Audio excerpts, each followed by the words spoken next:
Hey everyone, welcome to Playlist Parlay. Before we dive into today's episode, I want to share some exciting ways where you can get more involved with our community. You can visit our website at playlistparlay.com and join our Discord server. Discord is a free platform where you can chat with me, any of our amazing guests, and other fellow listeners. You can ask questions, book our guests for gigs or private lessons, and even participate in exclusive discussions. We also have a special channel on Discord just for our Patreon members. Patreon is a platform where you can support the show financially, and in return, get access to exclusive content and perks. Our Patreon members help me put together the playlist for each episode, and their input is invaluable. So head on over to playlistparlay.com, join our Discord, and consider supporting us on Patreon to get even more involved. Let's make some great music together. Episode 5, The Essential Police with brianjirka. Music by Grover Anderson. All right, my guest this week is brianjirka, who is an old friend of mine. We've played in a couple bands over the years, but right now he's playing with Stardogs with Scott, who was one of my guests a couple weeks ago. So, hey, Brian, how you doing? Yeah, great. Thanks for having me. Yeah, man, I'm glad you could do this. So let's talk about how you got into music as a young lad. How did that start for you? As a young lad? Well, I was kind of forced to have piano lessons at 5 years old. Okay. By my mother. She felt I was gifted in some way, and maybe she was right in some ways. But I grew to like it, I guess, a little bit. And but I was just doing classical music pretty much. My teacher just didn't get outside of that box. And so by the time I became a teenager, I was getting a little bored, and I started getting into rock and roll, and really wanted to play electric guitar. Okay. But that didn't really start till high school. I got into I had a really good program at the high school I went to. Teacher was really cool. He had all kinds of instruments always set up. So it was a guitar class, but in that class I got into the drums and bass guitar and just really started rocking out, I guess, and put a couple little bands together. In high school, we'd play at the basketball games and whatnot. So okay, because you're a true multi-instrumentalist. You're when I gig with you and what I've seen, you play acoustic guitar, electric guitar, bass guitar, drums, piano, and then sing and singer-songwriter too. Yeah. So pretty master of none, I would say, but yeah. but impressive nonetheless.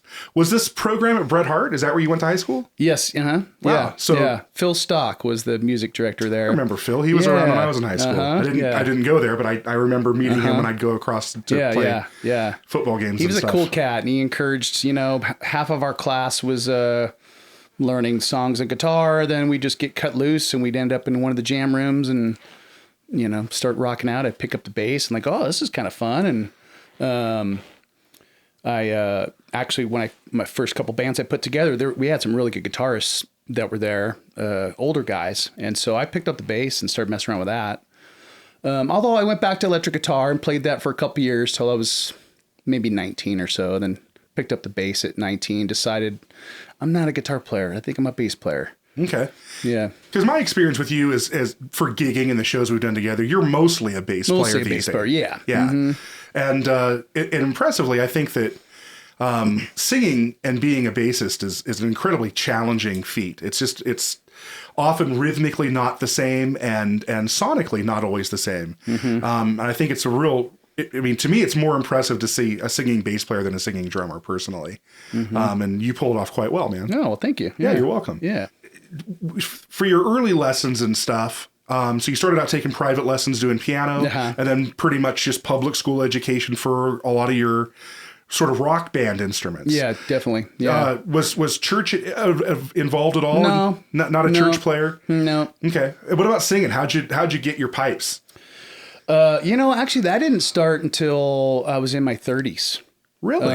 Yeah, I was super shy. I could not sing. I played in a couple bands. I was mostly a bass player until I was in my 30s in bands. And if I had to sing a backup lyric on a song or something and it was coming up, I'll be, oh my God, here it goes. I just hate it. I was so shy. And it took me a long time to get over that. But I finally in my 30s was like, I could do this. And I rented a place. I was actually living in Santa Barbara at the time. And I rented a basement where I could have a jam studio and no one can hear me practice, because that's my thing. I still to this day, I don't like to have anyone around when I'm rehearsing singing. Okay. And so it actually doesn't happen often because I don't have a lot of alone time, having a family and whatnot. Sure, right. So yeah, but I finally would lock myself in this basement in Santa Barbara and practice singing and playing bass, and it was really slow going. I mean, it took a while to kind of get the two together to where it sounded okay. So so what you're saying is, to get better, you have to practice. Well, lesson kids, yes, yeah, that's lesson right. for the young people. I mean, the hours that go sure. into this is, some people are naturally good. That's true. But even with that natural talent, you're going to hit a wall at some point. And if you're able to get further, deeper milestones, keep going. Yeah. Don't just kind of be satisfied with where you're at. Yeah. And you're a good example of that, of, just the number of instruments that you've mastered. Well, mastered maybe is a strong word, but we all know there's more to go, but you're comfortably and competently able to play, all those instruments at a gigging level. Yeah. And that's really impressive. And that you've added singing to it too. Yeah. And your original tunes are fantastic. I played a lot of them with you when we did a band together. That's right. So let's talk you. about your band background. So after high school, what was your first gigging band? My first gigging band, well, I had a couple, actually I played in a band in Bear Valley with a good buddy, Kevin Bernito, playing drums, actually, because he's a really good bass player, and we had a good guitarist too, Matley. That was probably my first kind of gigging band. Was that Electric Zowie? Yeah, it became Electric Zowie. We weren't called that at the time. Okay. Actually, at one point, we're like, we need a name. And I had this great name. My roommate had given to me, which was Bison. Oh. So we called ourselves Bison for a couple weeks until I started playing with this other band I met over here in Sonora. And we just were Bison. Like that was the word fit. So I had to call my buddy Kevin. I'm like, hey man, I got to steal the name back. I'm sorry. It's been only a couple gigs. And we only played in Bear Valley, one place there. And we weren't and some house parties, but, so I stole that name back. And, so my next, pretty big gigging band was this band called Bison. And we did a lot of cover stuff, but we slowly wrote a couple albums of material, recorded one album in, 1996. We're going way back here, folks. Yeah. We were kind of like a classic rock, kind of Jimi Hendrix, Doors, Led Zeppelin mix, I guess, was our sound. So who are the members of that band? Let's give a shout out to Sky Kaufman, who's a guitarist, who now plays in Jank Tones. And then Mike Tarango was the singer and lyricist, and a real prolific writer. Was interesting. And Chris Costales was the drummer, and a hard-hitting John Bonham kind of drummer. And we put together a great little band. We had a huge following just in a couple years, and our drummer had to go away for a little while. Yeah. At one point, but in the meantime, I had been starting to form this other band with some friends, and that was called Last Caravan. Yeah, that's the thing. The first time I met you back in the day. You guys played at Columbia College. Oh, yeah. I think you guys played in the Dogwood Forum, and I think that's the first time I met you guys. That's right. The drummer for that band is Omar. Omar Mansour. Right. And I think the world of Omar as a player. He's a really fantastic drummer who every time I talk to him, I feel like he still has some confidence issues, and I don't know why. I know, yeah. He's a fantastic player and a fantastic human being. He is. He really is, yeah. But that band was kind of a Latin, totally different than anything I'd done, but I fell right into it. We all kind of just three white dudes and Omar. But we played this Latin music. It was 2 acoustic guitars, no singing, no vocals. For a while, we had a really good percussionist, and Omar on drums and me on bass, and we wrote all of our own material. Had a couple albums worth of stuff there, and it was really fun. So that was Garth Brooks, not to be confused with Garth Brooks. Yep. And Vincent Dorn? Vincent Zorn. Zorn, that's right, Vincent Zorn. And then Kelly played percussion. Ramirez. I didn't know Kelly's last name. Yeah. He's still down in Modesto, right? I think so. Yeah, I haven't talked to him in quite a while. Yeah. Actually, you and I went to that drum clinic in Modesto that one time. We went down to see, and we went to go see. That's right. Was it Johnny and him? Johnny and Kelly used to play together at that Irish place, right? Right. Yeah. And I've been playing some gigs with Johnny Valdez lately. Oh, so cool. I played a couple of gigs nice. with him in the last year. But yeah, that was an interesting trip. I kind of forgot about that. You and I went down and did that. I did. Yeah, I did too. That Mike was really Johnston. Mike Johnston, the drummer. Mm-hmm. Right. Drummer. And we went down to see him do like a master class. Yeah. And then we went over to the P. Wexford's Club in Modesto. Good call. And Kelly and Johnny were there. That's right. I forgot all about that. That was a fun night. Yeah. Kelly was a really good singer and guitarist, but he played percussion with us. He was really good at congas. And so he kind of helped make our band, really, just in his presence, you know. But that band, Last Caravan, was very popular in this area. And then we started touring and just in California mostly. But we had a really good friend of ours, Jeff Jones, who took us under his wing and had played in another local band called Clay and Dyken. Right. Clay and Dyken's really popular.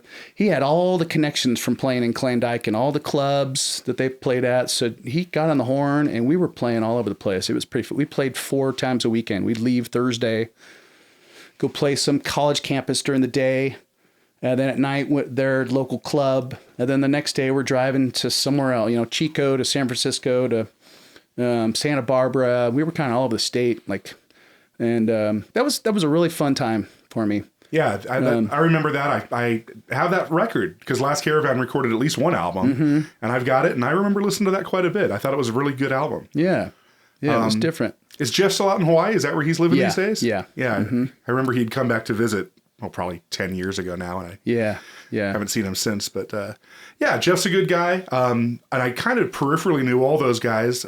You and Omar obviously the most, but yeah, good group of guys and good music, good band. It's almost a shame it didn't stick around because I think it would have been something that still would be interesting in the music scene today. It just might. Go ahead. No, it's just an interesting style. It was kind of a gypsy rock jazz kind of thing. More like Latin jazz, not like swing jazz. But you guys were taking solos and not just playing short, 3.5 minute tunes. They were sort of jam bandy. Yeah, it was sort of jam. Yeah, we kind of tapped into the jam band thing, and we played some of those festivals as well. Yeah, man. So then you spent some time in Santa Barbara. When did that happen in this whole time frame? Santa Barbara, actually playing a couple gigs down there in Santa Barbara got us to go, wow, this town's pretty cool. Yeah. And beautiful and expensive. But yeah, beautiful. Great weather. Yeah. Good music scene. So our band broke up. A couple of members wanted to move on and try different things. And then one of the members came back and said, hey, let's try it again. But we thought about, why don't we go down to Santa Barbara and try it down there? And so we did. One by one, we each moved down there. And in the process of looking for a local drummer, Vincent and I ended up playing in another band. We found a drummer one night. He was actually playing with Eric Burden from the Animals. Eric Burden was doing a book signing at the local Borders. Okay. Yeah, for a book he had out, and he had a band with him. We could tell that the drummer was local. We could just kind of tell, the vibe. He was just something like he grabbed this guy from town here. So we went and talked to him after the show. And instead of us recruiting him, he and his singer friend recruited Vincent and I into their band. That band was called 5 Star Day. And that lasted a year or so. Justin, the singer, his mother knows quite a few folks in the industry. In fact, our first gig was in this little bar, but she brings Ainsley Dunbar to our first show. I don't know who that is. He's the first drummer for Journey. Oh, wow. Okay. Yeah. She's friends with him and Paul McCartney and others. But she brought him to, so we're so nervous our first gig anyways. And here's Ainsley Dunbar. And we're like, what? Why'd you bring him? Place is kind of dead too, except for his mother and Ainsley Dunbar. So, but anyways, through through Justin's connections, Justin's a singer who now sings with Dishwalla. I met some other guys, Ben. I'll use his first name.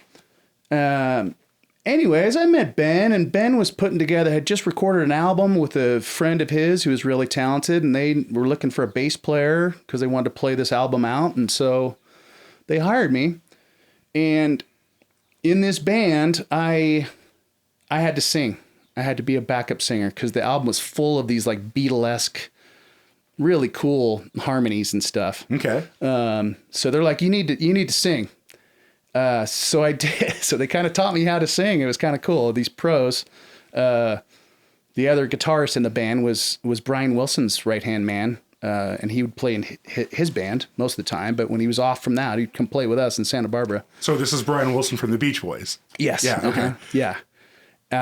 So he kind of helped teach me how to sing and how to hit notes and harmonies. And so that was kind of cool. I learned from some pros, and I just had to get over my fear because I was stoked to play with these great players. All the other players in the band were really good too. The drummer played with, Captain Tennille and Doc Severinson's band. Sure. It's intimidating when you start. Oh, for sure. Elbows. I was the young pup in the band that had no, didn't play with any big players. So I was humbled for sure. But it was really good for me, and I think it helped get over my fear of singing. So at that point, I started getting back into it and decided, I'm gonna do this. I'm gonna write my own music and sing it, and I did. And I wrote probably an album worth of songs while I was in Santa Barbara. My buddy Omar Mansour was my neighbor, my roommate, and I bounced all these songs off of him as I played them in my living room. So a couple years later, I was down there for about 4 years. In about 2005, I moved back up to this area. Okay. But I decided I was going to record all these songs I had written. And I decided to kind of go big with it and Steely Dan-ish, if you will, with it. Yeah. And just like, hey, I hear this guitar solo and I hear this as a acoustic guitar solo and I hear horns in this song. I hear strings in this song. I just kind of went nuts with it. I figured this might be my only chance to do an album. So I did. I recorded with a couple local guys who one was local. He grew up in the area. Then he moved off to Berkeley, went to Berkeley School of Music. And he had just gotten back home, and he brought his good buddy with him. This is Rick Moore, and his buddy was Kyle Williams. Yeah. And both of them. Yeah, Kyle produced the last couple of Grover's albums for us. He that's produced right. a couple of ours, and I just played with him last month at another local guy. Owen Ragland is a fiddle player from Brother Strong, and then plays with Jimbo Scott and Yesterday's Biscuits, and sometimes plays with Grover and I. But he got married about a month ago, and I played with Kyle and that whole crew out at his wedding. So it was good to see them all again. And that's just my speaker deciding to turn off, but nice. We'll edit that out later. So it was a good time, and Kyle's a great player. I didn't play with Rick a lot. I knew him when he had moved back, but he was only back for a while, and then he went on to cruise ships and bigger, better things. And I think he's still out cruising around. He actually has given that up. I can't remember actually what he's doing now. He got into corporate cruise ship stuff. He was playing in a band, then he was a band director, and then he's kind of moved into corporate, and I think he's doing something else now, if I'm not mistaken, but don't quote me on that. Yeah, I haven't talked to him in a couple of years, but great player, good producer. Great sax player, piano player. These guys were my neighbors. They were right across the canyon from me, and I would hear some music coming out of their house, and they would hear some music coming out of my house. This is where I still actually currently live. So I finally met them, and found out, we're just fresh out of Berkeley, and we studied, engineering and recording, and I'm like, oh, cool. Yeah. So we grouped up, and they helped produce my album. And this is the Room to Grow album, right? That's right. Yeah. Room to Grow, which was 2011. I put this album out. It's my first album, my only one to date. And I purposely actually had a CD release party 1 month exactly before my second son was going to be born, because I knew once my second son was going to be born, I was already a pretty busy guy, but once my son Cairo came along, I was just going to be busy. Sure. And so I wanted to make sure I got that under my belt and got it done. And I was actually pretty busy after that. It was kind of hard to get to gig out. This is about the time you and I must have started playing together then. So that's right, because I couldn't stay away from it. Yeah. Yeah, the birth of Otra, which was Sky. So there's again, this is a power trio. It was just me, you, and Sky Kaufman. And I learned that album inside and out. I know. It was a good time. I really enjoyed it. I enjoyed really getting to know both you and Sky, because, we knew of each other and had met and were always friendly, but we'd never really. Yeah. You and Sky had played together. Oh, for sure. In Bison. Right. But I hadn't played with either of you. Yeah. And I had a great time. It was good to meet you guys and get to know you, and lifelong friends for all three of us. I know. Exactly. Yeah. Yeah. That's great. So that transitions really well into why you picked The Police, right? Another power trio. Yeah. Kind of love the power trio. A lot of The Police, I got to admit, is the drumming. I mean, Stuart Copeland is probably hands down my favorite drummer, at least the most interesting drummer, rock drummer that's come along. Yeah, I have a lot of respect for him, specifically because he's not like a chops drummer. He's not Vinny or Steve Gadd, these guys that have these blazing fills and chops. He's all interesting groove, and just the discipline to be that groovy of a drummer really is what made The Police The Police. I think so too. I don't think that band would have been as successful with any other drummer. Yeah, I think as we've seen Sting's career go crazy, I think they still would have been successful, but that sound would have not been there without Stuart's. He grew up. He grew up in Beirut, I believe, or he was an army brat, Lebanon. Yeah. And so he got he had a lot of that Middle Eastern feel in his music, in his drumming, that I always thought was really cool. I mean, there's definitely a lot of reggae influence as well, Caribbean stuff, and it's just he meshed that with rock somehow. Yeah. And I still don't know how, but it's... When we go through, a lot of my notes for these particular songs are really based on his drumming decisions and how insightful they were to do something that nobody else was doing in American music or Brit pop, because The Police is kind of ambiguously sort of a Brit pop band, but also very American. And so to have success on both continents like they did is interesting, because they're playing something that was really fresh at the time. Let's go back before we get too deep into The Police, though. With what you're doing now, you're playing with Scott Motton, who was one of my guests earlier. That's right. And you're in a band called the Stardogs. That's right. So tell me about Stardogs. Stardogs, that band actually kind of formed out of COVID era. I had actually known our drummer, Rick Deputy, for quite a while. Met him in Murphy's, but he was always on the road with, he's an engineer for Los Lobos, monitor engineer, sound guy. And I got to go to some shows too and had a great time. But anyways, he was always on the road, but every once in a while he's like, hey, I'm off this Saturday or, in July. So I'm like, I'll book a gig and we'll play. So I got to play with him through the years, a couple times here and there. And, then Scott Motton, I had met at the Murphy's Irish Pub. That's where I met him too. Oh yeah, yeah. That's right. They had the Thursday night jazz things. I wonder if it was the same night. I wonder if we all met the very same Thursday night, because that's how me and him met too. Because he didn't go there often. No, he came in with his wife and listened a couple times, and then we kind of invited him to play, and then he would play infrequently, but as often as he was around. But he was still touring with Jeff Tate at the time. Yes, yeah, great player, great guy, and a real nice guy super approachable for you. For a guy in town who kind of really did the big gig.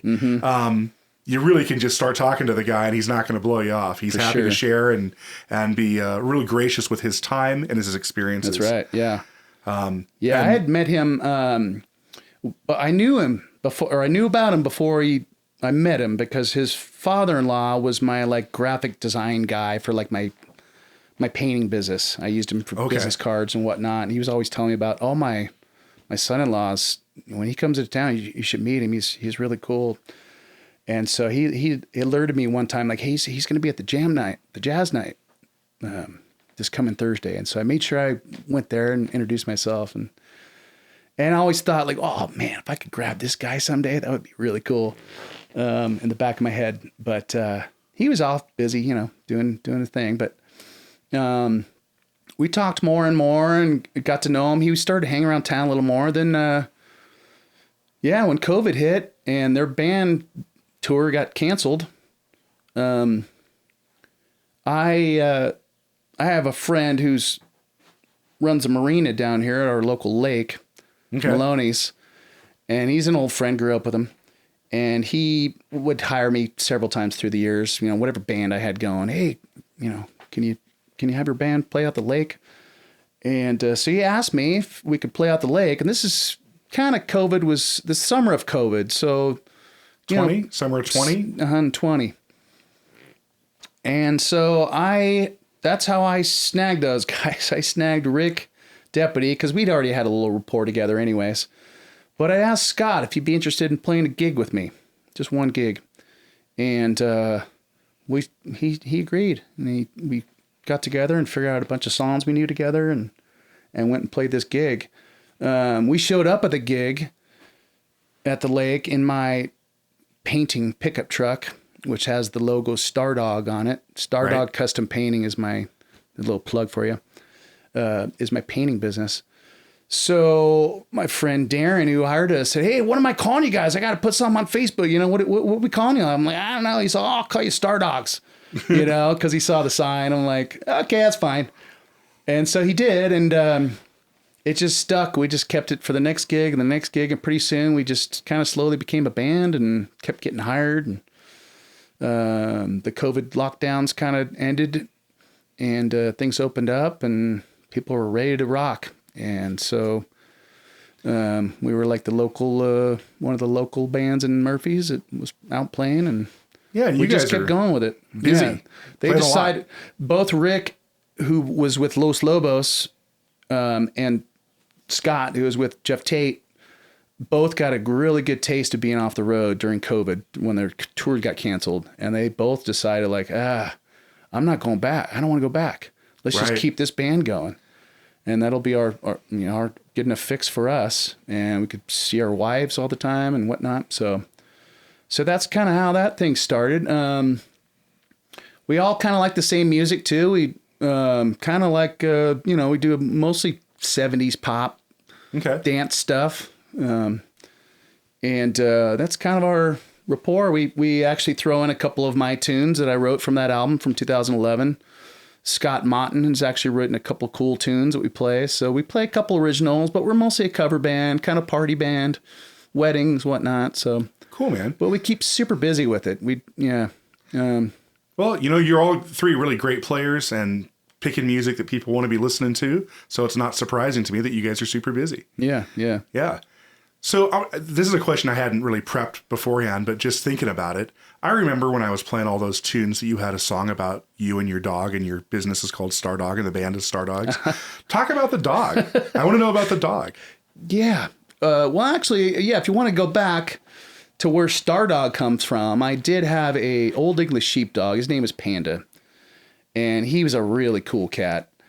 He looked like the Shaggy DA, pretty much, if you can imagine that, black and white, hairy thing. And he just had such character. He was just a really neat dude. And actually Omar and I were roommates, and we started calling him we had this whole backstory. We called him Stardog because he would just the way he'd look at you, it looked like something was going on in his head, something interesting, and we're like, you're from another planet, dude. And we just started making this joke and how he's from another galaxy or whatever. And so we started calling him Stardog. So when it was time to name my I had been painting I wasn't a contractor yet, but when I became a contractor and opened a business, I decided to go a little goofy with the name, and I thought that was kind of cool and interesting. Okay, right on. Not just like brianjirka painting.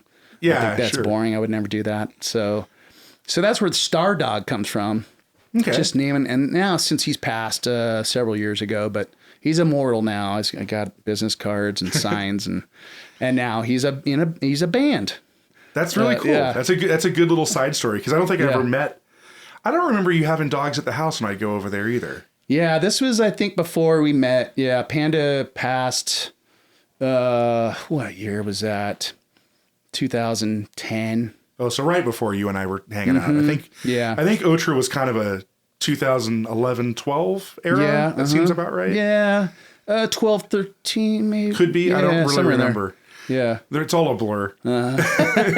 But yeah, man, it was a good time, and power trio stuff. So Otra was a power trio. Star Dogs is a power trio. You guys do use some like MIDI tracks now to round out the horns and stuff. Oh, for sure. Yeah. But still, from a live performance, it's just the three of you. Yeah. So what's your experience in the difference between playing in a fuller band like Bison or Last Caravan to stripping it down and doing the power trio like Otra and Star Dogs? What's your experience?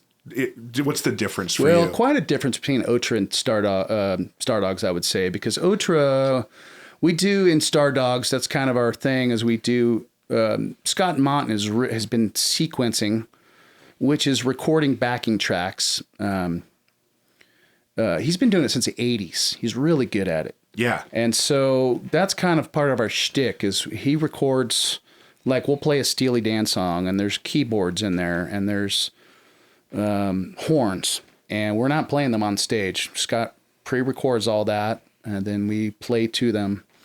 So it's kind of I wouldn't call us a power trio. We are a power trio, but it's what Otra did. You and I and Sky was way more of a power trio, where like that's all there is. There's three guys making music, and that's all you got. Right. So it's a lot more difficult. I mean, you don't have a lot of room for error, or, you just got to be real tight. And I've always liked that with bands. A lot of my other favorite bands too are maybe 4-piece with one's a singer though. So Sure. That's still kind of a power trio in my mind. But yeah, I just always, the less guys making beautiful music is really impressive. Cool. But yeah, Star Dogs, we are a power trio. We're still just three guys. And so, yeah, not to take away from that. It's challenging. But it does change the dynamic when you've got the MIDI tracks and you're a little bit more on rails. Oh, for sure. Well, it helps to keep it tight. Oh, yeah. But it also makes it less opportunity for jam bandy and everything else, because you've got other things filling out your sonic range. Where in a power trio, you're trying to expand more. And that's one of the things about the Police that I find so interesting, is where the vocals are sonically in the bass, and how the drums are really, I don't want to say overplaying, but overplaying for a 5-piece. Yeah, sure. Sure. If Stewart did what he did in a 5-piece, it would be overplaying. Yeah, exactly. But in a power trio, it's exactly what's necessary to round out the sound. That's right. That's right. And then the same for Andy on playing guitar. I think that if there was a keyboard player and a saxophone player, he would be overplaying too. That's right. But in a trio, you've got to fill that sonic space so it sounds full and live and has motion. And Andy Summers was just a master of that too. I mean, it sounds at times that there's a sax in the band and a keyboard, and yeah, with the way he texturizes stuff, it's just incredible. And he really filled out that band. Cool, man. Well, let's start to get into it. We're going to take a quick break, and then we'll start talking about the Police. Sounds great. All right, and we're back. So we took a break because it is blistering hot today, and we could not stand another moment without air conditioning for the microphones. So Brian decided to pick the Police, which is is it a British pop band? Are they really from Great Britain? Yeah. Okay. They're from Britain. They're actually kind of started as a punk band. They were came out of the punk scene. Okay. Yeah. So I don't know about pop as much as punk. That makes sense. And that's kind of where they started. That's kind of what's some of their earlier stuff. You can hear it. But then they kind of morphed into what they became. Right. So the members of that band are Sting, who I would imagine most listeners are familiar with because he's had a prolific solo career after the Police. And then Stuart Copeland, who has had a pretty prolific career as a drummer and as an orchestra guy after the Police, but not very public, I would say. His career post-Police is not well known, but he's certainly stayed in the music scene. Definitely. And then Andy Summers is sort of the forgotten third member of the Police. I think one of the most underrated guitarists of a generation, frankly. Super tasty, really good riff player. A lot of this on my list is going to talk about how his riff playing and phrasing really just defines and makes these tunes what they are. Andy is a Brit, I believe. Is he? I don't know. Yeah, I think he was too. I think he is. I know he was older than the other. Sting and Stuart Copeland are about the same age, but Andy was like the older guy, like the 35-year-old when they were in their 20s. Okay, I didn't realize he was that much older. Uh-huh. And then Stuart's kind of an interesting guy because he's actually an American, but his dad was worked at the embassy, or he was an ambassador or something like that. And he grew up in Lebanon. Grew up in Lebanon, yes. Yeah. And so that's where a lot of his drumming influence comes from, was listening to these Lebanese bands and how that part of the world approached drumming in popular music in, I'm guessing, the late 60s, mid to late 60s is when he would have been a younger guy growing up in that part. And it really influenced his style that made the Police sound so unique. That's right.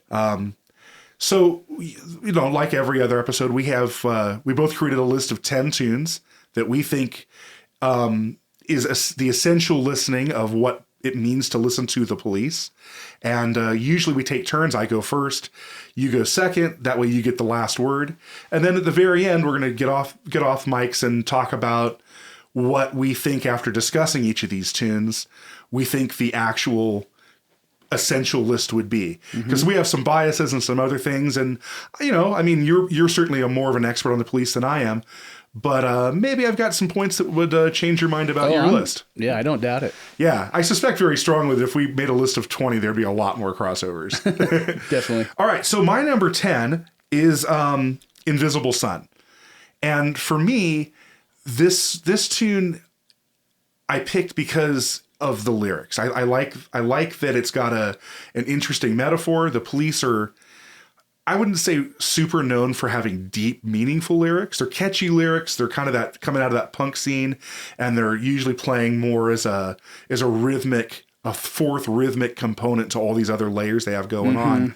But lyrically, I don't think they're always telling super interesting stories or trying to be deep in meaning. But I think Invisible Sun is one of the outliers there. What do you think about Invisible Sun? Definitely. I would agree. I would maybe disagree about Sting's writing. I think the earlier stuff, there was a lot of just kind of poppy, goofy kind of lyrics, but he did have some prolific writing. He had some kind of intense stuff that you had to think about, but it wasn't I just wouldn't call it an outlier, I guess. I'd say maybe 30% of their stuff is kind of maybe deep in thought, and the rest. Okay, that seems fair. Yeah. Not to disagree with you, but no, that's fine. Disagreement's part of what we do. As musicians, right, we're trying to encourage people to think about different thoughts and just what we gravitate to. I mean, now that you're a songwriter and it went through that phase of your life and sing, you're probably a much more lyrics forward guy. And me being a drummer, I still maybe don't appreciate those lyrics. Maybe they're there and they are deep, and they're just lost on me. No, I get it. I get it. I was like you for years too.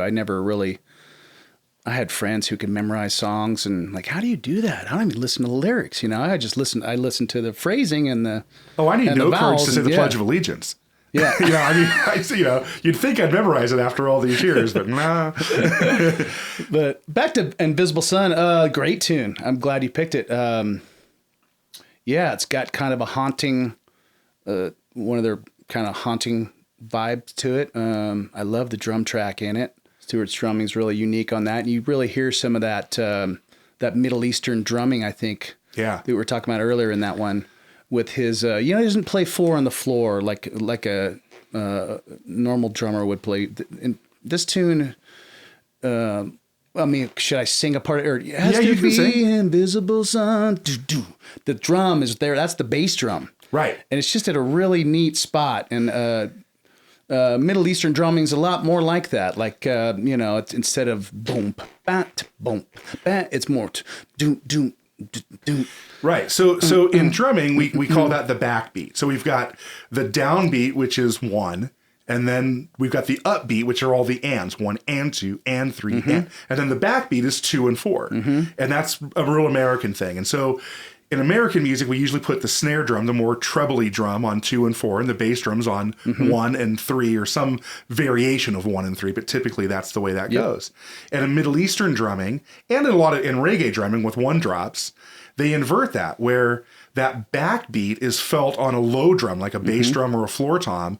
So you're feeling, when you want to clap along, that backbeat isn't a trebly snare drum, but instead a bass drum. And that's what he brings to that, and that's part of that iconic sound of the Police. That's right. Yeah. So, and I agree with the lyrics. I love the lyrics of this tune too. Visible Sun. Andy's guitar playing is really unique on it as well. Yeah. Good cut, and I'm happy with it. I like it. It's one of the tunes that, one of the first tunes I really remember gravitating towards when I got into the Police in my teenage years. But let's move on. We've got your number 10, which is Synchronicity 2. Synchronicity 2, yeah. Great tune. I really like the drive of this song is a lot of it. It really moves. It really rocks. It's more of a standard, I guess, drum track. Yeah, I think it's a more standard American style drum track. To me, it's that guitar riff that really sends this one over the edge. Yeah. Great line. And this, I would say, maybe another one of Sting's kind of deeper lyric. Not it's still a bit goofy, a little bit goofy lyrics, but I think there's a depth of meaning to the goofiness of it, for sure. Definitely. I'm a little partial to the song because I have learned how to play it and performed it in a couple bands. Okay. But it's really, just a really rockin', driving tune. I always think about the guitar effect on that lick that Andy's doing too. What gets some kind of phaser going, I think. Yeah. Definitely. Andy Summers used a lot of chorus. A lot of phaser. And flanger. Okay. And I would say, there's probably a lot of that and a lot of delay, really. He was really kind of helped make his sound. I think Andy Summer without effects is not Andy Summers. I hate to say it, but he's one of those guitarists that, I'd say he really utilized that and made it, he made his soundscapes with effects. Yeah. I think that he was sort of the prototype for like The Edge from U2. Definitely. Yeah. For if The Edge, he's done a couple of videos where he kind of breaks down what he's actually doing, on a dry guitar. And it's like, that's all you're doing. Yeah. It's so simple. Yeah. But his understanding of all that technology and the effects and the layering really just makes this unique sound that isn't maybe so complicated to play, but still difficult to execute to make sure that all these different components of the sound apply correctly to give you the correct groove and sound at the end. And Andy was one of the first guys to really be doing a lot of that. Yeah, that's true. I really like Sting's kind of growly, gravelly voice on that track as well. He's really belting it out in Synchronicity 2, I think. He's got a softer side, and that song is really kind of roaring. Yeah, he's kind of blessed because he's got such a unique vocal quality. I don't think you're ever going to mistake any other vocalist in our lifetime for Sting. That's right. He's got a vocal quality that's just very, very definitive. And whether he's singing soft and pretty or growling and gravelly, you can tell it's him. Definitely. And you can tell he's British. And that's I really true like too. about that with his voice. It's he doesn't hide his accent. His accent is part of his sound.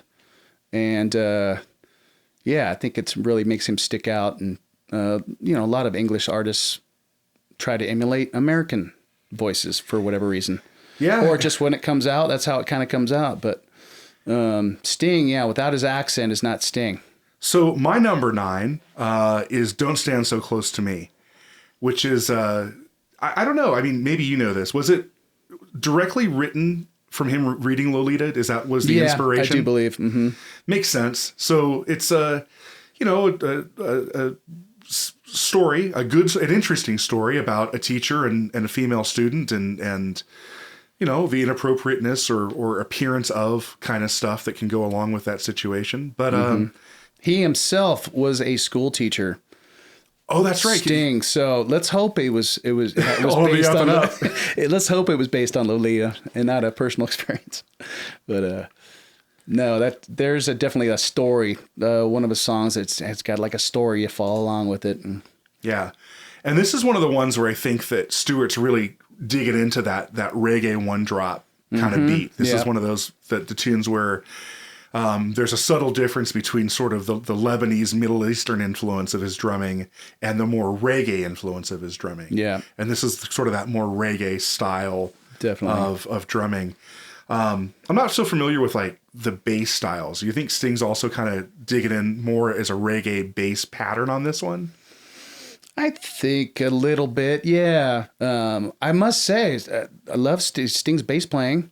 He's great, but he gets overshadowed in this band, The Police. He's really good at just playing the part. Yeah, he doesn't need to go outside of that because he's got Stuart Copeland for one, who's so busy, but doesn't overplay. I don't think, especially for a power trio, right. And that's one of the dynamics, I think, of a power trio is that one of those three people has to be the guy that's kind of holding that pocket. Yeah, exactly. And then the other two guys kind of get a play. Yeah. And in a fair band, you kind of pass the token around where everyone takes turn being all right, I'm the solid anchor now, and you two get a play. And then, but that's not always how it works. And I think that's a very fair statement is that Sting's often that anchoring guy in the band, and the other two kind of are layering all the fun stuff on top of it. Anyway, number 9. So your number 9 is So Lonely. So Lonely. This, I believe, is off their first album. Yeah. And I just love this song. It's just kind of a pure reggae, really hardcore kind of reggae verse. To a rockin' chorus, and as a lot of Police songs are, but his vocal range, especially on this song, is one of the higher songs I think he sings. But I've always just dug this song. I don't even know what it is I like about it. It's just yeah, I kind of feel like it really digs in hard to the reggae, and then it feels like the choruses kind of get almost to that punk thing. It's like exactly. It's like this groove change between reggae in the verses and a more punk kind of thing for the choruses, and it really jives to have that those two different styles work together. And the lyrics, I think, this is one of those ones where I think the lyrics are not super deep. No, but I think for the angsty teen. Just so lonely. It's one of those things like, I've got all these feelings and these hormones, and whether you're a boy or a girl, I think that a younger age group can really, the sort of the feeling of what the music's doing with the chanting of that lyric. Exactly. And it becomes meaningful, even though it's not really telling you a story or implying anything directly. It's a feeling thing. Yeah, I would agree with that. Maybe that's part of the reason I like the song too. I think I can't say I've ever battled with severe depression, but I've had some times with some ups and downs, and I think when I started getting into the Police, I was kind of more in a little down, kind of angst, vibe going on with me. So it kind of sung to me, I guess. So lonely. I guess maybe I'd just broken up with a girl or whatever. Well, and I think when we're in that late teen, early 20s thing, we all want attention. We, whether it's from an audience or from, a romantic thing or whatever else it is. And anytime we're not getting that, I'm sure we got to go, well, I'm not having this thing that would make me happy. And so I feel lonely. And I think that's a real strong feeling for a younger crowd. And I remember feeling like that a lot, in those younger days of just kind of, longing for a relationship or longing for acceptance or just acknowledgement, really, about anything, any kind of positive reinforcement. And maybe even nowadays, I'm still that guy, I don't know. But yeah, It's funny we're spending so much time talking about the lyrics. They're so simple. Yeah. There's hardly any lyrics in the song. But I think it's more a feeling, you know. That's I think exactly, yeah. And that's powerful stuff. And that's part of what I think a great songwriter is able to write music that evokes emotion without lyric, and then sometimes this real simple lyric can push it over the edge. Yeah, that's all it needs sometimes. Yep. All right. So I think that puts us at my number 8, which is one with a lot of piano in it, and that's Wrapped Around Your Finger. Oh, yes. So this is clearly inspired by Sting having read the Odyssey, right? You know, this is kind of what that's about, and it's a cool story. Again, a lot of the layering stuff in this from the drums and the piano. Musically, this is a really well executed, well produced tune, and for me, the restraint. It reminds me a lot of. This is probably a weird association, but this reminds me a lot of Stairway to Heaven, in that. Stairway to Heaven, the drums come in so late. Like, you just kind of like, now? Not yet. Yeah. How about now? No. No. There's all this song before the drums finally come in. And in this song, the drums are in at the beginning, but when they go to that double time for that last chorus, it's like it's that same payoff you get in Stairway. Exactly. Yeah, I get you. You know, it's like, it's just like, yeah, no, not yet. Okay, we got to wait a little more. And that tension that's created by... especially if you hadn't heard it the first time, if you're hearing it again, you kind of expect those drums to be that double time aggressive thing. And it only happens the very last time. And it's just a big payoff every time I listen to the song. Every time I'm excited for it and I feel that tension, even after 100, maybe 1,000 listenings. That's right. His part throughout the whole song, until that part too, is till the end, is very minimal for Stewart. And it's so effective, though. Just the way he throws in the bass notes, where he places them. It's so, it's just barely there, but it's so emotional as well. It's also one of their slower tempo tunes. The Police typically play a lot of tunes that are pretty up tempo or faster tempo. And Wrapped Around Your Finger is a kind of a slower groove. It's for them, I'd almost say it's a ballad. Oh yeah. Yeah. You know, I mean, they didn't do like what I would call a true ballad, but in the Police discography, this is probably, you know, the closest thing they get to a ballad. And I've always loved this tune. I feel like it's meaningful for me. It's one of the first tunes that I remember kind of listening to, like in high school. Like I remember being in high school and starting to expand what I was listening to. And this was one of those tunes I remember got quite a bit of play. Yeah. It's got a really, I really like what Andy Summers does in this song. It's got a really mysterious kind of Middle Eastern, out in the desert kind of feel to it. And I really like that about this track too. And I got to say too, for me, anything off of Synchronicity, when I was 16 years old, a friend and I, we kind of ran off to LA for a week. Okay. We got a little trouble. We had 2 albums. I had a cassette player in my car. We took off to LA. He had some family there. We were just it was kind of a rite of passage kind of thing we did. Stayed on the beach and yada yada. But we had 2 cassette tapes in the car. And one was Bob Marley, Best Of. And the other was Synchronicity. And so that's good driving music. Yeah. And so I've listened to that album. I mean, I still love it and listen hundreds of times, but it still brings me back to that. So anything off of Synchronicity for me brings me back to that time. And so another reason I like this track too. Yeah, man. So I think this puts us at your number 8, which is Roxanne. Roxanne. Had to be on the list. It has to be on the list. Yeah. It's, I think it was their first hit. The story goes, the first time they played it for the producer, who was Stuart Copeland's brother, he ran outside screaming, "Eureka, Eureka, Eureka! We've got our hit." But it's such a cool song. It's got the reggae vibe. Real simple. The lyrics are simple. It's obviously about a prostitute, and Sting knew. I just love this. It's simple, but it's just got the heavy reggae thing. I mean, I'm a huge reggae fan. at least of the rhythms. I don't have a lot of bands I like in reggae, but I love the rhythm. I'd say that's kind of how I feel about it too. I don't have a lot of, individuals I follow or bands that I follow, but as a genre, I really appreciate a lot of what's happening because like the rules are pretty different. Like when we play music, there's sort of conventions about playing jazz or about playing rock or about playing country and reggae. And I think the reggae conventions as a player are fun. They're challenging, and then they're interesting. Like between like what bass players do different, what drummers do different to make those grooves be correct and appropriate and groove. Fit in that pocket. And yeah, this is one of them.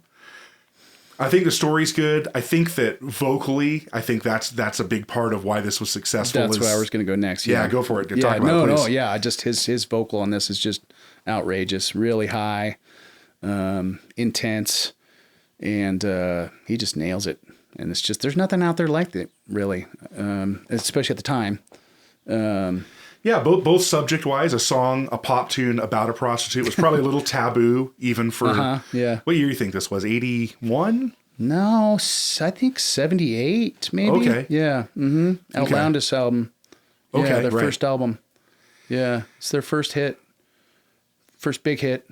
Right. Okay. So a little earlier than I thought. But yeah, and still one of those tunes that, gets radio play today. Is a meme-worthy thing. Almost once a week I see some pop culture reference back to the song still. Funny, and it's been 45 years, something like that. Really, yeah. So great tune, super iconic. And I can't imagine it not making the list. Yeah. All right. So my number 7 is Spirits in a Material World. Ooh. And this is another one of those ones that I think is got some pretty deeper meaning, and that's a big part of why I picked it is just this transcendental. What are we? What are we really? And the matter takes me back to as a young boy growing up and Yoda talking about, luminous beings are we, not this crude matter, and Spirits in a Material World really play into the Yoda original Empire Strikes Back, kind of talking about what the Force was to this generation of people. And I get Spirits in the Material World was kind of like this unrelated song that reinforced that same idea about what I understood that sense of spirit to mean. And then on top of it, it's a well-recorded, well-produced track with a lot of interesting drum stuff. Again, it's got a big digging deep into that Middle Eastern Lebanese groove stuff. Definitely. On this particular track that's you don't hear. Unless you're really listening to world music, even now, I don't think that there's many drummers that an American audience can listen to where you're going to hear these Middle Eastern kind of grooves other than from Stuart Copeland. That's right. And it's a shame because that stuff's hip, I kind of wish that world music kind of got a little bit more inclusion to American audiences, because I think there's a lot of interesting stuff there. And if more young people had ears on it, we'd be generating definitely more interesting new genres, new crossovers, new blends of music. It was a great thing that the Police did, at the time too, especially. It was just kind of unheard of to... you had Santana, sure, doing his thing in the 60s, really. But outside of that, you didn't really hear much Middle Eastern stuff in music and in reggae too. Reggae was just reggae. There's just reggae, and there wasn't rock and reggae mixed.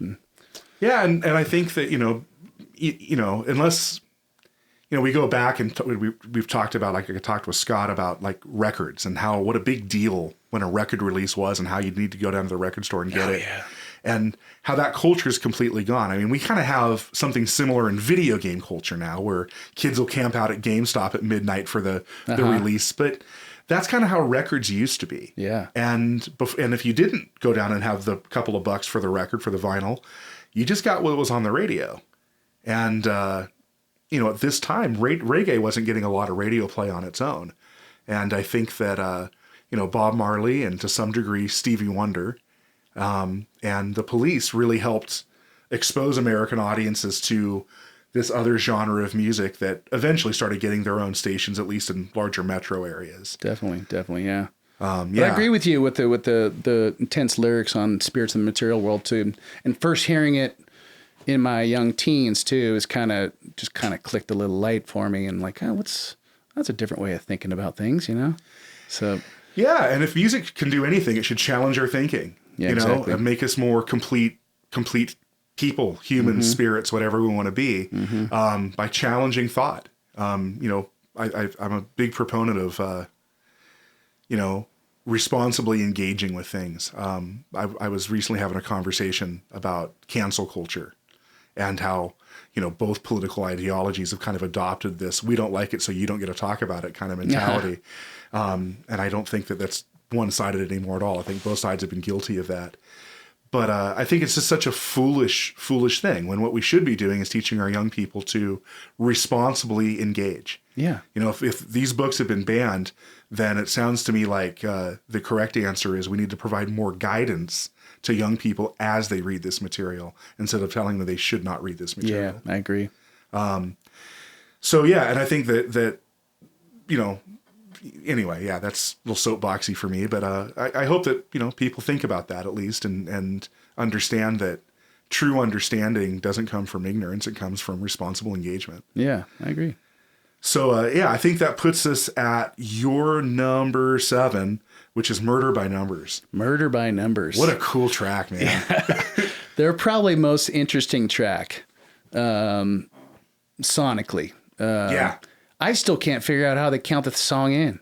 I mean, I learned it once over and over. I had to listen to it. But yeah, I think the guitar part is so cool on this song. It's definitely got some jazz, you know, some jazz influence in his guitar playing, bass playing too. And I don't know what the drums are doing. I couldn't tell you. So it's kind of, so I kind of thought about this one, because when I heard it again, I was like, yeah, this is super interesting. So at the intro, it's just drums and vocals. There's and everything comes in later. And he's playing straight eighth notes, so 1 and 2 and 3 and 4 and when the vocal comes in, it's a little ambiguous what's happening, but you can feel that there's some tension between what rhythmically is happening. And then when the bass and guitar comes in, those guys are straight up swinging, and Stewart's still straight up playing straight time. It's a complete juxtaposition of straight eighth notes and swung eighth notes. And to say that's even a little misleading, because in a technical sense, they're playing in 6/8 and he's playing in 4/4. Okay, yeah. And then when they finally get to the chorus, in a payoff that's very much like Wrapped Around Your Finger, when you get that double time payoff, yeah. Then all of a sudden Stewart starts swinging with him in this like shuffle. Yeah. And it's like, and then they go back to a verse and he goes right back to this really uncomfortable juxtaposition of straight time versus a swung time. And I wouldn't even say it really works.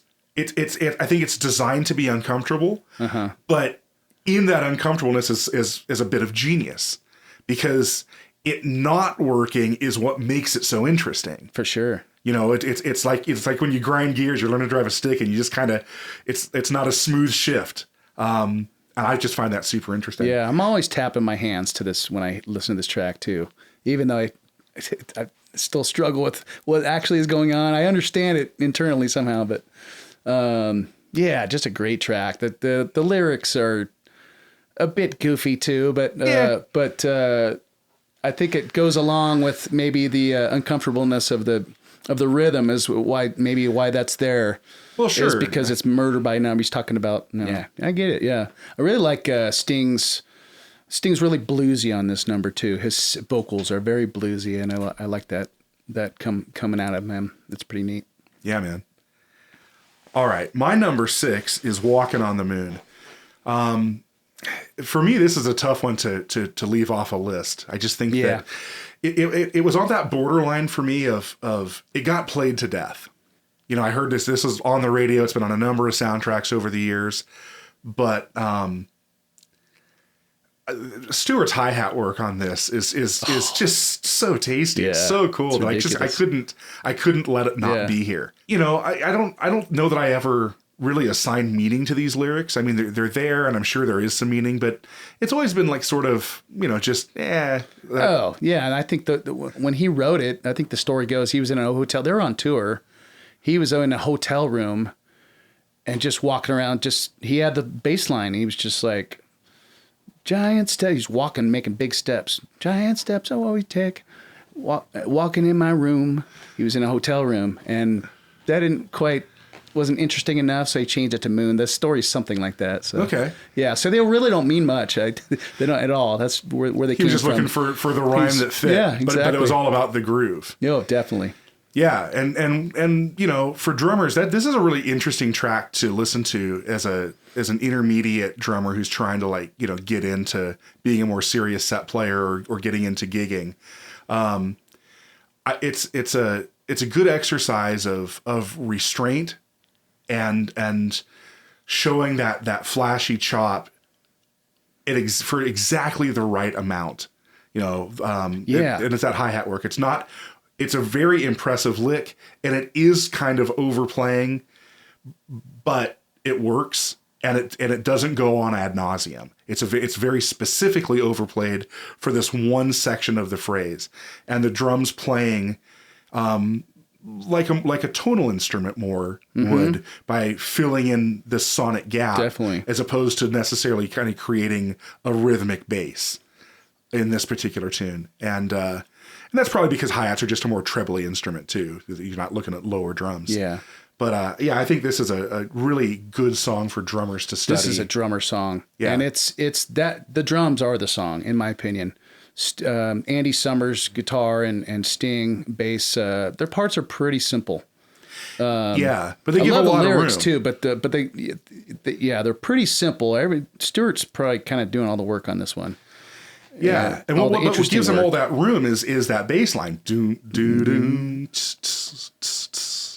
do do do. And it's just simple. Because it's so open and so simple. That's what gives Stuart this playground to fill in all that gap. And for young songwriters out there, that's these are tools. These are things to study and think about as you compose tunes. It's like, if I'm trying to create something that features, space is one of the often forgotten and most important elements of music. Yeah. And this is a tune that I think really exemplifies that idea. That's right. All right. So that was my number 6, which means we're at your number 6, which is Message in a Bottle. Message in a Bottle. This another one couldn't leave off the list. Yep. One of the most interesting guitar lines I think ever written. Sure. Riffs. It kind of runs the whole song, but not to take away from one of the most interesting drum parts, I think, in all of rock music. He's got a 4 on the floor thing going. Yep. And just where he hits his accents are just so tasty. I think on this one, his ride cymbal work is especially notable. Oh, gosh. He's got a lot of probably stuff on the bell. Paradiddly kind of things. He's doing some kind of diddle patterns that are not repeating. They're kind of random, but they create this interesting ride cymbal bell work that's going on. That is it's an earbug. It's super interesting to listen to, and it's just like I said, Stuart's kind of a hero because he's not this double bass drum, monster, chop guy. Yeah, he's a guy who sat and did all of his rudiments and learned how to really be a hands first player and not a double bass drum and rely on that kind of style to get an amazing discography of work. Most of it's with the Police, but even beyond it, some of the other stuff he's done later, because I'm a Stuart Copeland fan, is super interesting to me. He's done some jazz stuff and some other orchestral stuff, and he's a brilliant guy. And really is. This tune really just kind of showcases what an excellent drummer he is. Yeah, this is a tough one to do, and this is one novice drummer might go, I could play that, and they sit down a kid and like, no. You're not playing that right. Yeah. Well, I mean, I think all of his stuff is deceptively hard. Yeah. It's, yes, it seems simple, and sometimes it really is simple, but in that simplicity, it's sometimes can be tough to not overplay. And part of what makes it groove is his ability to lock in so much. Yeah. There's a great video of Stuart Copeland on YouTube where he is at a high school or a college. He's basically at some auditorium talking to a bunch of younger people, music majors probably, and says, I'm going to show you something that most drummers can't do. And behind him there's like an LED or a projector of like a clock. And he sits down and plays the very first rock beat we learned to play, which is bass drum on 1 and 3, snare drum on 2 and 4. And he does it for 2 minutes straight. And he keeps the intensity there and all the feel, but he doesn't do anything else. And then he says, this is something most drummers can't do. There's a discipline Yeah, to for sure. locking in a groove, even if it's simple, and not getting bored and keeping your intensity up and making it stay interesting, even though it's simple. Yeah. And to me, that was a profound thing in my own playing career, is seeing that video of Stuart present that idea to students. Neat. I got to check that out. Yeah, it really is. It's kind of silly, but I mean, it's really an interesting thing. Yeah. And this is sort of the opposite of that. I mean, he's again, doing, a lot of really interesting things. But I think they're interesting things that if you take the time to, learn your rudiments, if you go through, marching band and get all that snare drum sticking down and then apply that to drum set, you're going to be a lot further along than somebody who practiced all these linear double bass drum fills. Yeah. To at least kind of cover a Stuart Copeland thing. Definitely. So to me, he's kind of one of my heroes, Yeah. and this is a great cut. This is another track where, not to change subject out of the drums, but let's give Sting some props. But Yeah, man. another one of his story songs. I Yeah. kind of like this story in the song. You can place yourself there, being on a desert or a deserted island and sending out an SOS, and kind of like the story. It's real simple too, but just kind of a neat little story. Kind of keeps you interested. Yeah, and I think maybe there's even a motif back to So Lonely. Again, we could go back to this song with very simple lyrics, but, being on a desert island and sending out an SOS is kind of this, I'm alone. I'm feeling feeling like nobody hears me and doesn't understand me, doesn't appreciate me. Mm-hmm. There's that same kind of theme, which I think resonates especially with younger people who are definitely looking for their place and their identity in the world. And I think that a lot of Sting's writing at this period of his songwriting career really liked that thing, and I don't think he exploited it. I think it was real genuine and was meant to be a companion for younger people feeling that way and saying, no, I mean, send out the SOS, reach out, somebody will grasp on, Yeah, I like that. So yeah, great tune, love it, and can't imagine it not being on the list. No, it's so popular as well. It's just essential police. All right, my number 5 is King of Pain. Ooh, yeah, this is a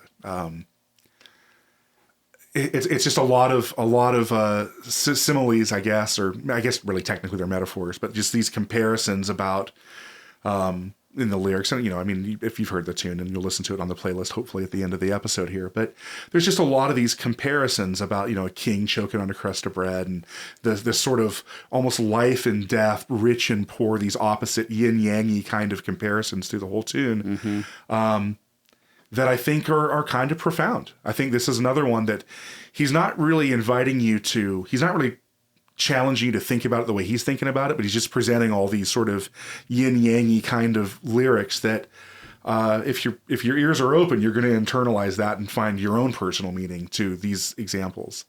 What do you think of King of Pain? Yeah, I love the track too. It's another one of those kind of haunting. I think they're into a lot of that in the Synchronicity album. A lot of haunting. Andy Summers was really doing a lot of real textual stuff later in the career of the Police. And this is another one. He's got some really interesting parts that create this soundscape that kind of puts you in the story.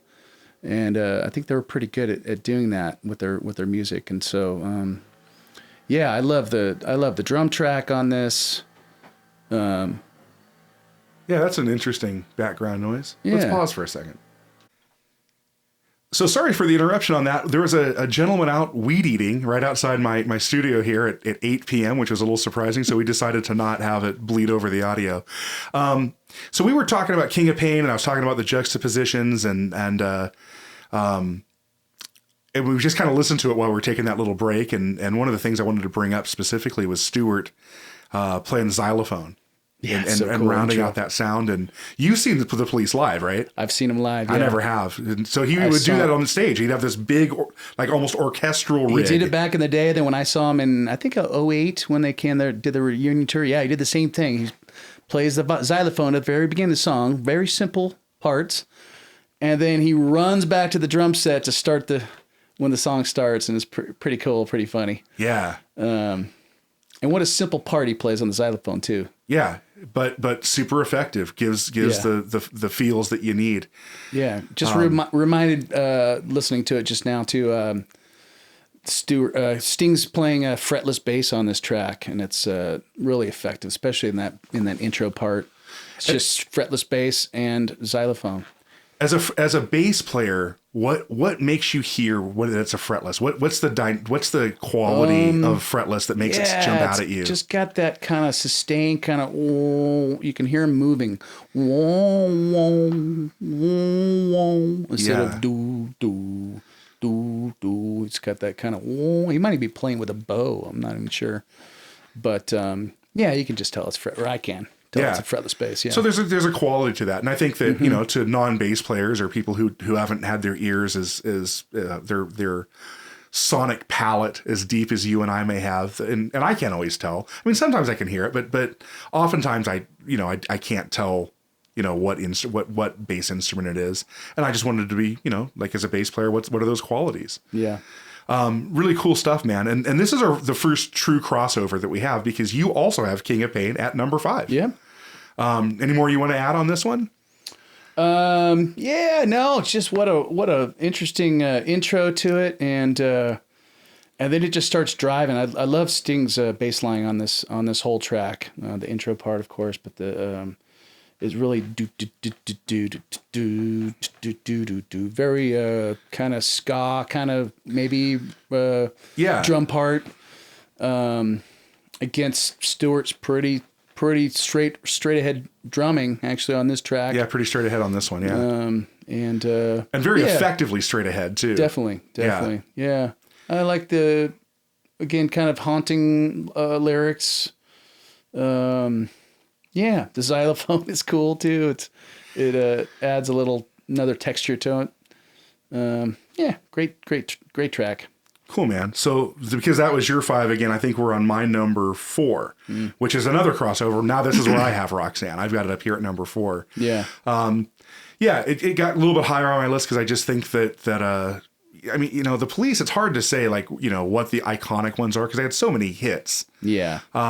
But I think that Roxanne was the real big first hit. And, it's interesting. It's interesting to hear Sting sing it these days too. I mean, that guy's, an incredible vocal performer. And to have, I remember seeing an interview where he said, I've probably sing this song, 400 times a year. I mean, I sing it every day. I have to keep my voice able to do it. Yeah, exactly. He still can do it. And he still can do it. It's amazing. And he's got to be 75-ish. He's got to be he's definitely in his 70s. I know he's past 70. I don't know if he's quite 75, but he's got to be close to mid 70s. Yeah. And the quality of his voice doesn't really seem to have aged very much in his newer stuff. He's really done a good job of keeping his pipes well maintained. But like you said, it sounds like he does the work and puts in the work, and that's a big part of what it is. You can't just go out there and nail it without rehearsing and keeping up. Yeah. And not just musically too, but your physical health. I think that just keeping yourself healthy and balanced makes you a musician with better longevity. That's right. All right. So that was my number 4. We already talked about it. Your number 4 is Every Little Thing She Does Is Magic. Oh yeah. I think this was a miss for me. I probably should have had this one on my list. Yeah, it's tough. I couldn't pick 10. I really could not pick 10. I had to cross a couple off that I really want on there that just, in fact, maybe we'll talk about that after maybe the biggest hit of the Police that neither of us had on the list. This song, I love the piano intro, which was kind of different for the Police. This song got remastered some years later and became a hit again, like just maybe 20 years ago. Might have been on a soundtrack. I think that it seems like it was some of the... A song, a movie I didn't see, maybe a rom-com or something I didn't see. That sounds right, yeah. Yeah, okay, that makes sense. Yeah, because why did it come back? It was all over the radio like 20 years ago. I couldn't believe it. 25 years ago. But yeah, what a great tune. First in the song is really cool with the piano. The drums are kind of backwards. And then the chorus, as a lot of police songs are, the chorus gets a little straighter and rocking. I like the chord progression too. It's pretty cool and interesting. Yeah. It's a love song. Yeah, it's a love song. This one's a little bit interesting to me because I'm pretty sure the callback to this tune is in 7 Days on 10 Summoner's Tales on his solo album. At the end of that, he's like, it's a big enough umbrella, but it's always me that ends up getting wet. So he has this throwback thing. And I'm just at the right age where I listened to 10 Summoner's Tales before I was listening to the Police. I had that Sting solo album in my hands before I had some of these older Police records. And so I always thought, like, what a weird little lyric at the end of this tune. And like, and then when I finally heard this, I'm like, oh, it's a throwback to an older Police tune. It's lyrically really interesting, musically really interesting. One of the few like real love songs, I would say, that again, kind of one of the ballads, at least a Police ballad. Yeah. I don't have a lot to say, but I do feel like this was a miss. I think that I really like this song, and I'm pretty confident that I'm going to acquiesce one of mine away to get this one on the final list here. It's a good tune. I Another tune I think he's playing fretless bass on. I think he went through a little time where he was doing a little more fretless bass in his later years. This was on Ghost in the Sheen. No, I think it was earlier. It might have been Zenyatta Mandata. Yeah, I don't know. Yeah. We could look it up, but so could everybody else. Yeah. They have Google. Yeah, you guys do it. Yeah. But great tune. So I think this puts me at my number 3, which I was a little surprised this one didn't end up on your list. This is Demolition Man. And Demolition Man to me is sort of like when I think about you and my time playing with you as a player, it reminds me of you in just the sense of you being a kind of aggressive bass player at times while you're singing. And this is sort of this aggressive riff bass part where Sting's singing something that has nothing to do with that bass part. Yeah. They're both super syncopated, everything. I mean, all 4 parts, the vocal, the bass, the drums, and the guitar are all super syncopated in this cut. And to me, it's just fun. It's a fun, syncopated tune. And in my mind, I honestly always reminded me of you as I've listened to it. Interesting. So that's my take on Demolition Man. Yeah, great track too. It probably would have made my top 20. Yeah. There's just so many great Police songs. This Demolition Man's got a little different sound for the Police, I think. And maybe that's why I didn't. Yeah, it's a little riff rocky. A little riff rocky. Yeah.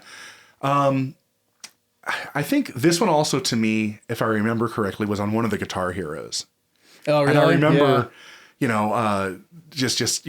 having kids around and like this, like this song is really fun to play, because it's super repetitive. Yeah. So once you kind of get the riff, yeah, it's cool thing. Stuart Copeland's drums are pretty simple, but man, his bell work and really cool. And snare drum, he's got a lot of these drum fills that are not. Yeah, they're sort of at the beginning of the phrase. Like he's letting you get to the 4, then the fill comes in on the 1. Usually, as a drummer, you kind of like do a drum fill to help turn the phrase musically, and so the fill kind of happens from beat 1 to beat 4 or beat 3 to beat 4, just to turn back to the 1. Yeah. And this one, he kind of like waits until the phrase is starting again, and then does the fill to interrupt the phrase turn. Throws a weird flam in or something. Yeah. Is that what you call them, flam? So a flam is a very specific rudiment that is just it consists of 2 notes, 1 grace note and then 1 full stroke. And so you play them, so it's brah. Yeah, so one's quiet, one's loud. Yeah. And if you're playing them like a marching band, they alternate. But that is that is the rudiment he's doing. Yeah. But he's not just doing a flam, he's doing more complicated. All kinds but he does incorporate a lot of flams into his fills in general. So great tune. That puts us at your number 3, which is Can't Stand Losing You. Yeah. So this one, again, for the drum stuff for me, he's kind of digging into that Lebanese groove again, where he's putting the bass drum on 1 and 3. So you got this low end backbeat instead of a more trebly backbeat. And then a very effective use of going to double time in the choruses, then back to like a halftime groove, that halftime Lebanese groove for the verses. You know, can't stand losing. Yeah. Gotta stand losing you. And doing that kind of bit. And then when it gets to the chorus, it's back into like a more rockin'. And they use that trick a lot. I mean, Stewart especially uses that trick in a lot of Police tunes, but it's so effective. And I don't feel like it gets played out. You know, because I mean, I think the most effective use of it for me is back in Wrapped Around Your Finger. I think that's the most effective use in the Police discography. But a lot of these tunes, that's the thing that they go for, is this sort of halftime, or two different kind of drum grooves entirely, where you know, he's got like a Lebanese against reggae, or a harder rock or a punk against reggae or Lebanese, and he really incorporated all these things well, and sometimes even shuffles into a more American aggressive swung shuffle thing, where you know, so straight ahead reggae tune pretty much. Andy Summers isn't doing anything outside the box, but it's solid. His part's pretty solid, and the bass is moving. Bass and drums are moving it along. I think it's a great track. Cool, man. So my number 2 was your number 10, I think, which is Synchronicity 2.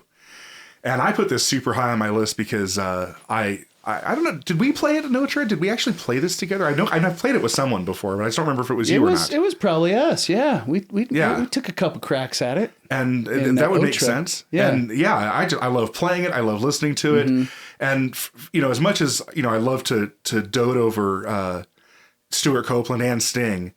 Andy Summers is really the star for me on this particular cut. I just think that that syncopated guitar riff is what pushes this over from an interesting lyric and good execution all around to being something that is super interesting to listen to. Because it's a 2-bar pattern, and that's kind of a neat trick, I think, for young songwriters, is to sometimes when you're doing riff rock, you kind of go, okay, here's the riff, and it's a 1-bar riff. And sometimes 2-bar riffs, really, you can get a lot of mileage out of something that's 2 bars and they're similar to each other, but there's a little nuance difference.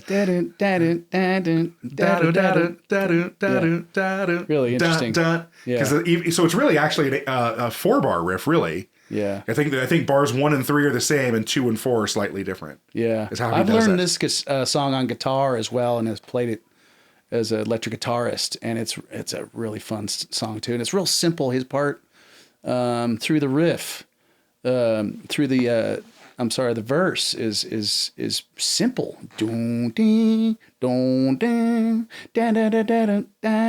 Pretty neat. Yeah. And you know, I don't know if I've said this before, but it feels like I have. You know, as a young boy growing up, like taking music lessons for me, I remember like this thing that was like kind of drilled into me, not just from like my drum teachers, but from all the instructors as I was learning, which is this concept of less is more. Yeah. Less is more. Less is more. And you know, I really want to spread that out into the ether of people listening. If you're just picking up an instrument, or you're thinking about taking lessons, or you're already a player out there, you know, if you've got to choose between, you know, blazing fast chops and space, I really think you should give space a chance. Give it a chance. Give it a chance. See if that space sits better than more. I think that your dynamics and your phrasing and space, all these other elements of music are so supported by space. Definitely. And the most important part, probably, and really the composition, in the realm of like a electric guitarist or Andy Summers playing in the Police, for example. He's as good as he was and as busy he can get. He left so much space and would keep it simple. Keep it simple, stupid. Yeah, it's my KISS. My high school Phil Stock I was just talking about earlier. He had that written on his chalkboard. Keep it simple, stupid. KISS. Yeah, and there's a lot to be said for that. That, you know, you go back and listen to some of these great recordings in our lifetime, and even before our lifetime, we go back into, you know, big band early 20s. I think there's a lot about being a good bandmate and giving space. It's about respect to the other players too. Yeah, it is. You know, like it's not just, you know, About it's you. not, you know, it's not the me show, it's the us show. Yeah. And I got to give everyone else their time to be part of the sound and to get to say what they need to say musically. Definitely. Yeah, man. So that was my number 2. Your number 2 is Bring on the Night. Yeah. This is a good tune. One of my favorite tracks of all time. Gosh, I don't know what Andy Summers is doing, but it really interesting guitar part kind of starts this whole track off. I don't even know what he's doing. I wouldn't know what to call that, but it's kind of an airy, it kind of reminds me like of a classical guitar part, I guess, with a bunch of effects on it. Right, but it also sounds a little bit like the beginning of Eye of the Tiger. Dun, ticka, dun, ticka, dun. It's like it's got a little bit of a train. Like it's like it's. I don't want to compare it heavily to Eye of the Tiger, but it's kind of got this loose rhythmic thing that's like. It's like when you hear that train coming out of the tunnel. It's like, is that? You know, it's like you just start to hear it or maybe feel it in your chest a little bit, like that rumbling, and then it ends up kind of really going full bore into a groove. But yeah, definitely, it's a really intriguing start to the song. It is, yeah. You know what I like about this track is Stuart Copeland's drum part and how simple it is. And backward sounding. It's where he places the bass drum. Yeah, on that backbeat of 2 and 4. Yeah, is just really effective in this track. But and then it ends up in the chorus. It ends up as like just a little fun little reggae song, as we've described in this episode quite a few times. The Police's style is, you know, they kind of get often 2 different styles happening with the chorus and the verse. But yeah, I've always just really loved this song. I liked it when Sting went off in his solo career and changed it up a little bit too. But this original version is just, there's just nothing really like it out there still today. But at the time it was kind of timeless. It was put together. This is one of those tracks that I wasn't super familiar with as I listened to it. Because I'm a little. I think most of my exposure to the Police came from like their best of releases, and for whatever reason, somebody missed the bus and didn't put this tune on any of those best of releases that I ever listened to. Well, it's a little bit of a rarer one, I guess. But a super good track. I'm surprised that it wasn't, because I think it's. For our purposes today, I think this belongs on the list. I think this is absolutely a quintessential part of the sound of what they did. But at the same time, you know, the producers and whoever made the decisions for, you know, the Spotify Essential playlist and the greatest hits albums that have been released and compilations, this hasn't been on any of those that I've been exposed to. And I'm a little surprised, because I think this is a real great deep cut that shouldn't be a deep cut. Yeah, definitely. Yeah. But and going back to, it's just a really, really interesting guitar part with Sting's vocals. I mean, that's pretty much the song, is those 2 parts. But the supporting efforts of Copeland and Sting's bass player are just phenomenal too. So simple, but fitting. Yeah, man. All right, that puts me at my number 1, which is Message in a Bottle. We've already talked about it. Yeah. Another crossover for us. I don't have a lot more to add about the cut. I put it at number 1 because I think this is probably man, there's just so many, I guess. It's hard to say. For me, I think this is the song I most associate to the Police, is what I would consider their most famous hit. But it's really hard to say that and really mean it, I guess. So I don't have a lot more to add. Anything else you want to add about Message in a Bottle? Not really. Yeah, I think we talked about it earlier. But yeah, man. Yeah, great track. And then, so then your number 1, you get the last word here. The Bed's Too Big Without You. Yeah, this is my, you know, and again, this list that I've compiled is kind of my favorites, I guess. Maybe not so much the essential, but yeah, I've always just really liked this song. I've learned to play actually all 3 instruments on this track. It's got a really neat kind of offbeat bass line, definitely reggae. And the guitar part is just really interesting too. Everything's off and fits together in just this nice little piece. And And, if you've heard the Police play this live, they do have some live albums where you can hear this live, and they really take this thing out in the middle and get real spacey and stony with it. And I kind of like that too, although the album version does its place too. But just one of my favorite albums. Again, maybe when I first was into the Police, this maybe smoked to me. If I was going through a bad time with a girl or something, bed's too big without you. Sure. Kind of on that lonely thing. Sting definitely delved into quite a bit, it seems like. Yeah. But yeah, the way the three parts come together, the three instruments, is just phenomenal. Nothing like it. Yeah, I don't have a lot to add. This is I think you really covered it. It's a tune that I certainly listened to. It didn't speak to me as much as it did to you. I was a little surprised to see it so high on your list. But I think this is that one for me that would have made my top 20. It's certainly there, but I just never resonated with it as much. But certainly respect it and think it's an amazing cut, as so much of their material really is. Yeah. So that gives us, we've talked about our 20 tunes independently. We're going to take a quick break and off mic kind of negotiate what our list should be. I think before we go on the break, we're going to talk about a little bit of the elephant in the room, and that we didn't put a specific cut on that I think most people would expect us to, which is Every Breath You Take. Yeah. Neither one of us put it on our list. Why do you think it didn't make your cut for the top 10? Well, to be honest, it's just a song that's in my eyes in my ears has been overplayed. I've heard it a million times. I'm sure that's your reason as well. It is 100%. It should be on the list though. If I had a list of 11, I probably would have put it, but just because it's kind of the essential Police song, it was definitely their biggest hit by far.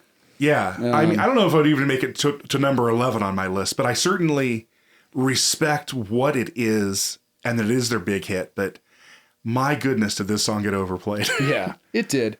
And for good reason. It's a good song. It was their poppiest song. Sure. And kind of straightforward. I mean, if you listen to, we've been talking all day today about Stuart Copeland and his interesting drum parts. Well, this one, he was kind of just playing kind of straightforward. Yeah. The most interesting part about the song is definitely the guitar line, which is really interesting. And maybe a reason why it should have been on the at least top 11.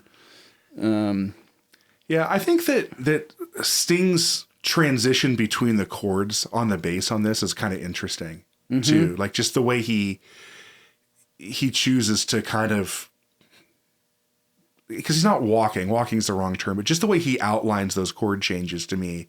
And you can hear he's playing an upright on this one, because you can hear the big finger slides on the original recording. And I think the video shows it as well. Yeah. Oh, does it? I think so. Okay. Yeah. But you can hear that he's clearly playing a real upright on that original recording. And there's an interesting aspect to that this is more of a jazz combo approach to a non-jazz tune. Yeah. Sure. But I think that, even though it didn't make the list, I think that we have to consider in our negotiations that are upcoming that maybe that one has to make the cut. But we'll see. We're going to take a quick break. All right. So Brian and I did our negotiation, and we came up with the 10 tunes that we think make the list. And even after discussing it, we think that Every Breath You Take just doesn't make our list.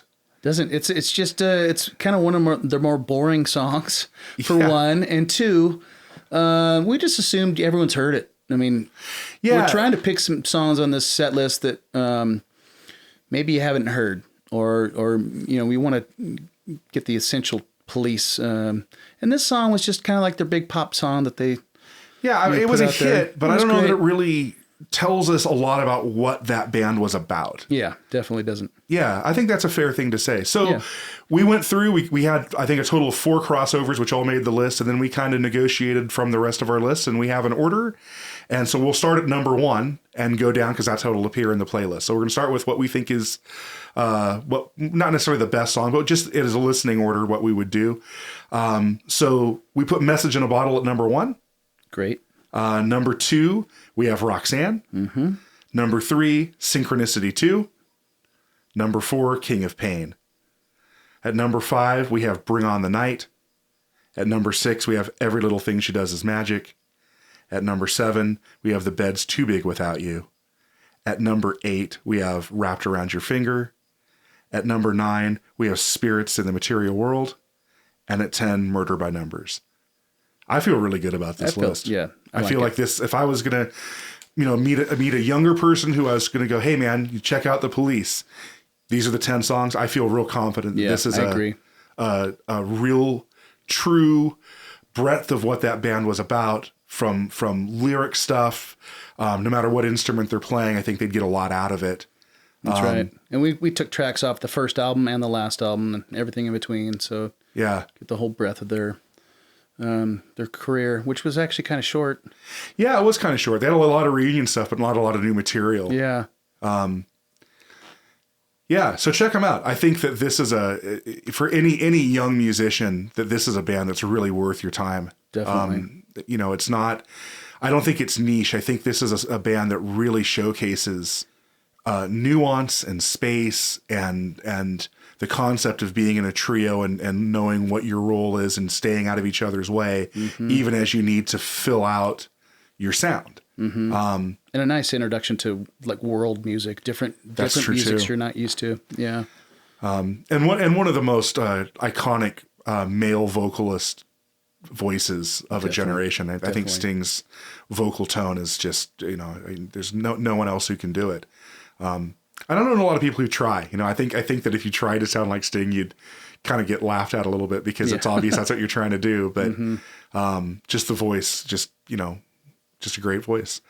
Well, Brian, thanks so much for coming. Let's talk a little bit about you do solo shows along with Stardogs. You book solo things. Like you just played Taco Tuesday at the Bistro this week. Bistro Espresso, yeah. Yeah, this man. week, yeah. How'd that go? Yeah, that went really well, actually. Yeah.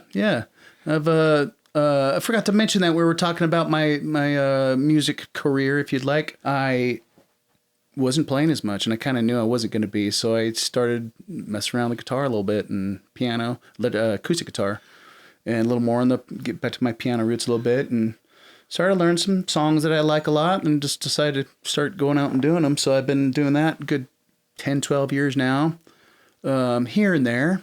Not my main focal point, but I'm trying to put a little more emphasis on it last year or so. So yeah, so I'm doing that, wineries and little places in our neighborhood where we live. Yeah, right on. So yeah. So if people wanted to book you and reach out to you, what's the best way for them to get a hold of you? Oh, they could get a hold of me. I've just started a website, had a website built at brianjirka.com. Fantastic. Yeah. Let's spell your last name. I mean, it's going to be on the show notes, but Jirka. Yeah, Jirka. And you can also get a hold of me on Facebook. Might be a little easier just because I'm a little more used to that because I just launched my website a couple weeks back and still tweaking with it a little bit. But yeah, you can reach out to me there. I don't know if I want to put my phone number here. Yeah, that's probably not a wise idea. Yeah, it's not. Okay. But maybe an email address. But the website's good. If you want to do an email address, that's pretty easy to filter. Yeah, let's do that. It's brianjirka at msn.com. That's brianjirka at msn.com. And I'd be happy to play for your event. Yeah, man, and I can absolutely vouch for this guy. This is not someone that you're going to hire and be unhappy with. It's a great show. Yeah, that's nice. Yeah. And good friend and quality stuff, man.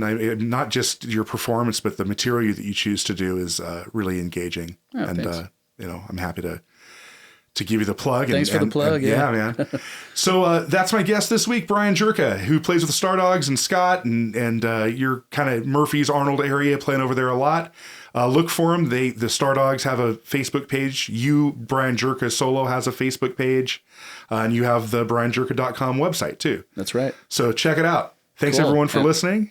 Anything final thoughts, Brian? No, just listen to the Police, everybody. All right. Check them out. See y'all next time. If you're interested in seeing me perform live, I'll be playing with Grover Anderson and the Lampaliers Friday, July 26th at Stephen O's Tasting Room over in Vallecito. The show starts at 7 p.m., and I'll also be joined by past guest Marshall Henry. Hope to see you there. Thank you. Daddy, can you fix my heart? It's torn in two. Mama just gave me this sticker and I messed it up. fix my heart? I made a mistake. I didn't know how easy it was for things to get this rough. Sometimes it's so simple. Get some tape or maybe glue and hold tight together a few more seconds than you think. Sometimes it takes longer, then it's best to walk away.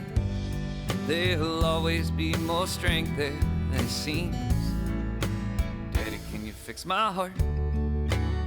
I'm only 17. How can it feel like my world's about to end? He tore me apart. I gave him everything. Need something besides his arms to put me back again. Sometimes it's so simple. Get some tape and maybe glue. Hold tight together a few more seconds than you think. Sometimes it takes longer, then it's best to walk away. There'll always be more strength there than it seems. Daddy, can you fix my heart?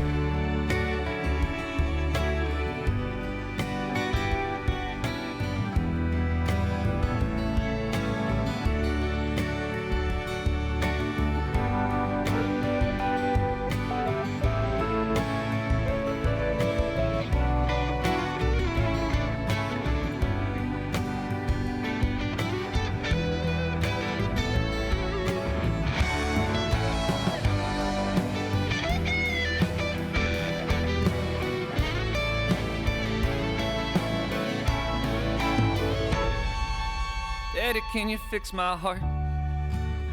'Cause I can't let go. Where am I supposed to turn when your time is through? I learned it all by heart many years ago. One more time I need to hear it from you. Sometimes it's so simple. Get some tape and maybe glue. Hold tight together a few more seconds than you think.